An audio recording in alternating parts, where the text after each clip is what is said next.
দিন ওই নেতা যেখানে যাবে আপনাকে সেখানেই যেতে হবে। যদি বাংলা বাংলি ওয়াজ করে যায় তাহলে আপনারা কালকে গন্ডগোল বাঁধাবেন না। কোরআনে যান, সূরা বনী ইসরাঈলের ৭১ নম্বর আয়াত। হবে সাহেবরা, ইমাম সাহেবরা, প্রিন্সিপালেরা, মুহতামিমরা দয়া করে আমাকে লোকমা দেওয়ার জন্য তৈরি থাকেন। লোকমা দেওয়ার পরে যদি না দেন, কিয়ামতের দিন আমি আপনার বিরুদ্ধে আল্লাহর কাছে নালিশ করব।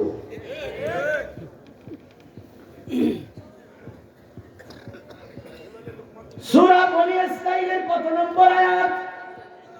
৭১ নম্বর আয়াত। আল্লাহ বলতেছেন, ইয়াউমা নাদউ কুল্লা উনাসিন বিইমামিহিম, কিয়ামতের দিন সকল ইমাম সহ অনুসারীদের ডাকা হবে। এই হাফেজ সাহেবরা, এই আয়াতটা কোরআন শরীফে সূরা বনী ইসরাঈলে আছে তো? ৭১ নম্বর আয়াত, ঠিক আছে তো? ইয়াউমা নাদউ কুল্লা উনাসিন বিইমামিহিম, ইয়াউমা মানে দিন, নাদু মানে ডাকা, কুল্লা মানে প্রত্যেক, উনাসিন মানে অনুসারীদের। ইয়াউমা নাদু কুল্লা উনাসিন বিইমামিহিম, ইমাম সহ অনুসারীদের ডাকা হবে। আর ইমাম যদি জাহান্নামে যায়, যারা অনুসারী তারাও যাবেন জাহান্নামে। এবার আসুন, ইমাম আরবি শব্দ, ইংরেজিতে বলা হয় কি? এই কথাবার্তা হিসাব থেকে বড় ইংরেজিতে বলা হয় কি?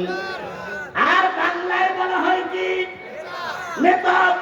আজকে যে নেতার ভর আপনারা করতেছেন, যে নেতার সাপোর্ট আপনারা দিচ্ছেন, ওই নেতা যদি বেনামাজি হয় আর বেনামাজি নেতা যদি জাহান্নামে যায়, আপনাকেও ওই দিন জাহান্নামে যাওয়া লাগবে। কথাটা কার? আরো জোরে বলেন। এখন এখানে অনেকগুলো লোক আছে, নেতা হতে গেলে কি দেওয়া লাগে? নেতা বানাতে গেলে কি লাগবে? আরো জোরে বলেন, কি লাগবে? ভোট কি শব্দ? ইংরেজি শব্দ। বাংলায় হলো সমর্থন করা। আর আরবিতে কি বলে? আরবিতে কি বলবেন?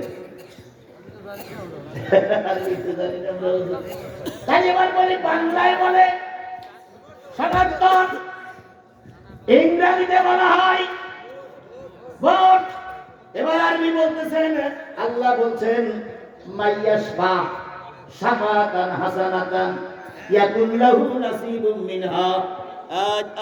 আজ মাইয়াশফা শাফাতান হাসানাতান ইয়াকুন লাহু নাসিবুম মিনহা ওয়া মাইয়াশফা শাফাতান সাইয়্যাতান ইয়াকুন লাহু কিফলুম মিনহা। যেই ব্যক্তি নিজের একটা ভোটের কারণে কোনো ভালো নেতা তৈরি করবে, ওই নেতা ক্ষমতায় গিয়ে যত ভালো কাজ করবে, সব ভালো কাজের নেকি ওদের আমলনামায় লেখা হবে। যারা একটা সাপোর্ট দিয়ে নেতা কোরআনের পক্ষে বানালো।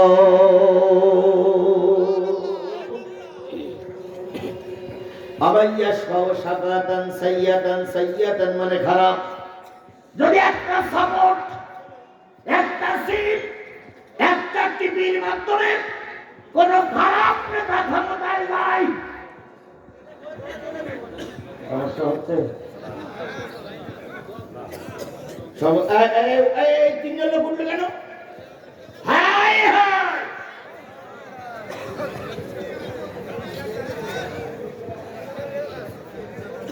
যদি আমার একটা সাপোর্টের কারণে কোন খারাপ নেতা ক্ষমতায় যায়, ওই নেতা ক্ষমতায় গিয়ে যত অন্যায় কাজ করবে, সব অন্যায় কাজের জন্য গোনা আমার কবরে যেয়ে নেওয়া লাগবে। আচ্ছা বলেন তো, এখন তো সবাই আপনাদের কাছে সালাম দিয়ে দিয়ে ভোট চাচ্ছে, ওদের কোনো ভালো কাজ মন্দ কাজ করার শক্তি আছে এখন? এই কথা বলেন না কেন? ওদের কোনো ভালো কাজ মন্দ কাজ করার শক্তি আছে? জামাত ইসলাম ওনারা বলতেছে আমাদের ভোট দিলে আমরা এই করবো সেই করবো। বিএনপি ওনারা বলতেছে আমাদের ভোট দিলে আমরা তোমাদের বাড়িতে বাড়িতে ফ্যামিলি কার্ড বানাই দেবো। ফ্যামিলি কার্ড ৮,০০০ টাকা ১০,০০০ টাকা বাবা, কিন্তু এখন কিন্তু কেউ দিতে পারবে না। জামাত ইসলাম বলতে এই করবো সেই করবো পারবো, কিন্তু এখন কেউ করছে না। করবে কখন? কথা বলেন, করবে কখন? এখন কেউ ভালো কাজও করতেছে না, খারাপ কাজও করতেছে না, সবাই মানুষের কাছে দোয়া চাচ্ছে। এখন আপনার একটা সাপোর্ট নিয়ে জামাত ইসলাম ক্ষমতায় গেল, জামাত ইসলাম দিয়ে যদি সুদের কারবার চালু করে, আপনার ভোটে ক্ষমতায় গিয়ে সুদ চালু করেছে, গোনায় আপনার আমলনামায় লেখা হবে। এরপরেও কিছু লোক বলবে, হুজুর কি যে বললেন বুঝলাম না। এ বুঝতে কি, এ যদি না বোঝেন তাহলে আপনারা তারা বিয়ে করেননি, খবরদার দেন বিয়ে করিয়েন না। কারণ আপনাদের বিয়ে করার দরকার নেই, আপনাদের ছেলে বিয়ে হবে না, আপনাদের ছেলে বিয়ে হবে না। এত কিছু বোঝার পরেও যদি না বোঝে ওর বিয়ে করার দরকার আছে, বউ করবেটা কি? ও ডাইন পাট বাম পাট বোঝে না, উল্টো পাল্টা কাজ করে ফেলবে।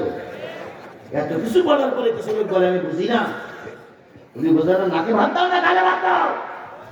সুতরাং আমার আল্লাহর বক্তব্য হলো, নামাজিরা যাবে জান্নাতে, বেনামাজিরা যাবে কোথায়? এখন আমরা সবাই তো চাচ্ছি ইনসাফপূর্ণ সমাজ গঠন করব, তাই কিনা বলেন ভাই? যার মাথায় টুপি ছিল না এখন তিনি কি মাথায় দিয়েছে?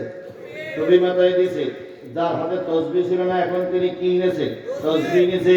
যিনি মসজিদে মোটেও যেত না এখন তিনি ৮৮ ওয়াক্ত নামাজ পড়তেছে। তিনি আকাশের নামাজ ২-৩ বার করে পড়ে।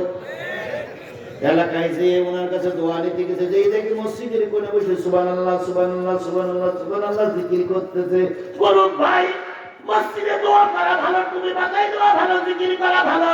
তাহলে মসজিদের ইমাম যদি আমাদের সমাজের নেতা হয়, ওই ইমাম যারা এখন সমাজের নেতা হবে বা যারা ভোট দিতে আসবে, ওরা যখন আপনার কাছে আসবে তখন বলবেন, ভাই আসসালামু আলাইকুম, আইসেন জোহরের নামাজের পরে অথবা 11টা-12টার সময় আপনি দয়া করে আপনি মাগরিবের ওয়াক্তে আমাদের এলাকায় আসবেন, কারণ মাগরিবের ওয়াক্তে আসলে লোকজন বেশি হবে, আপনার জন্য সবাই দোয়া করবে।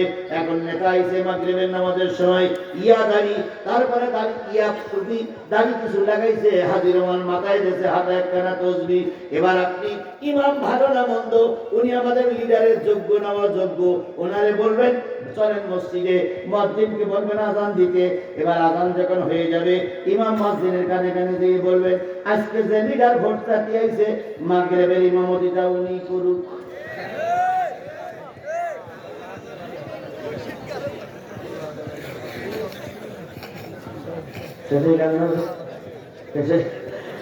মাগরিবের ইমামতিটা উনি করুক। এখন আপনি যে ইমাম দিয়ে বলতেছেন, স্যার আপনি তো ৩ লক্ষ মানুষের ইমাম হবেন না স্যার, 12 তারিখে আজকে মাত্র 40 জন লোক, এদের ইমামতিটা আপনি একটু করেন স্যার। স্যার যদি বলে আমাকে মাগরিবে দিও না, এশাই দিও না, ফজরে দিও না, কোন ওক্তে দাও, জোহর ওক্ত দিও, ওখানেই পারো, এটা আমি।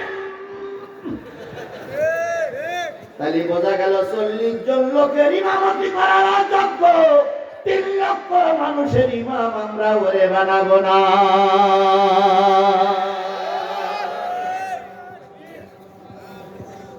কথা কি বুঝতে পেরেছেন আমার কথা? আবার রাজনীতি হচ্ছে না তো?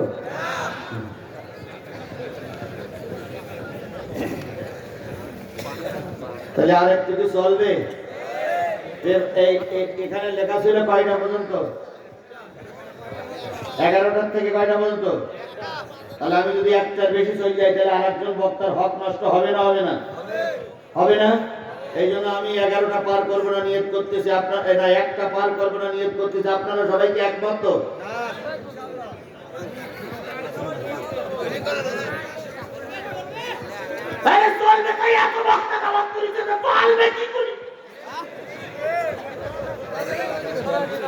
আচ্ছা সবাই না যা করেন করেন, আমি আমার কথাটা শেষ করি। 22 শ্রেণীর মানুষ জাহান্নামের সামনে দাঁড়িয়ে আছে। এই কথা বলেন, 22 শ্রেণীর মানুষ, তার ভিতরে প্রথম যারা দাঁড়িয়ে আছে তারা কারা? তাহলে বেনামাজি যদি জাহান্নামে যায়, জান্নাতে যাবে কারা? তাহলে আজকে থেকে নিয়ত করতে হবে, আমি আওয়ামী লীগ বুঝি না, আমি বিএনপি বুঝি না, আমি জাতীয় পার্টি দল বুঝি না, আমি চরমোনাই বুঝি না, হাত টাকা বুঝি না। আমি বুঝি যেই দলে আলেম ওলামা বেশি, নামাজি লোক বেশি, ওই দলটা আল্লাহর জান্নাতি দল। 1 নম্বর প্রশ্ন এই পর্যন্ত থাক, নতুবা আমি শেষ করতে। তাহলে 1 নম্বর কথোপকথন হচ্ছে তোরা কারা, ওরা বলল আমরা কি বেনামাজি।